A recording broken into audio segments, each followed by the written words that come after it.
We got to give a shout out to Jake Fate 518 from YouTube, who pointed out an egregious mistake we made the other day with our time capsule. Now, luckily, we have not scheduled the lowering of the time capsule down into the hole and the There's concrete. still time. We're going to put over the top of it. It's locked, but I have not eaten the key yet. I don't know why I'm going to eat the key. That needs to go to future generations. We're still in the process of securing Merrill Kelly's Team USA jersey. Yeah, he doesn't want to give it up. He's been a little stingy. We're still working on that. He wants me to dye my hair purple again, and there's just some negotiations still going on, but we'll get that figured out soon enough. But one item that we absolutely need to have in there, framed, maybe even as an image that is somehow peeking out of the window of the time capsule. It's the very first thing that we want future generations to see when they unearth our time capsule from the 2023 season. And it's this sign. Damon, if you would, please. Snakes alive. Snakes alive. How did we forget this, Jesse?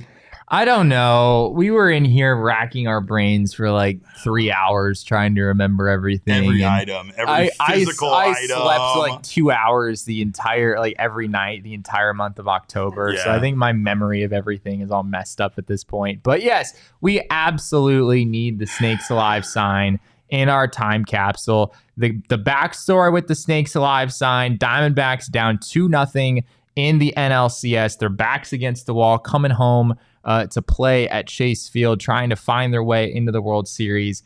And this guy named Jeff Gazzardo, this hero named Jeff Gazzardo, shows up to the Diamondbacks game with a very last-minute sign that he made on his computer, which is literally just, in all caps, Snakes Alive on 2 separate lines. On I think this is Helvetica.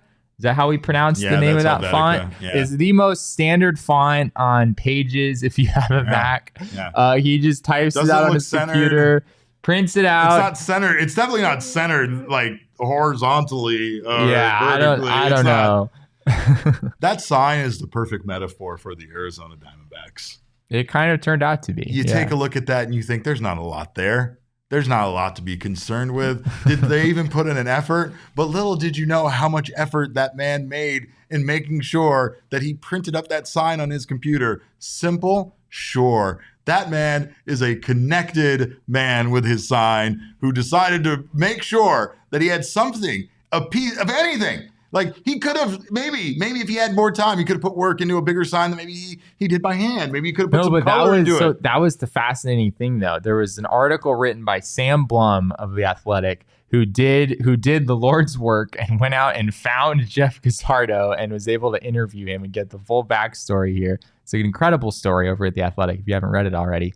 But basically, Jeff's thinking was he didn't really like the more ornate signs that people bring to the ballpark. Because you don't even have to bring one to the ballpark. There is a sign-making station, if you will. That is also true. Right there, He thought that those were too ornate, too elaborate, too distracting. He wanted to bring a simple sign, and he did just that. And it showed up on the TBS broadcast, and it went viral on Twitter.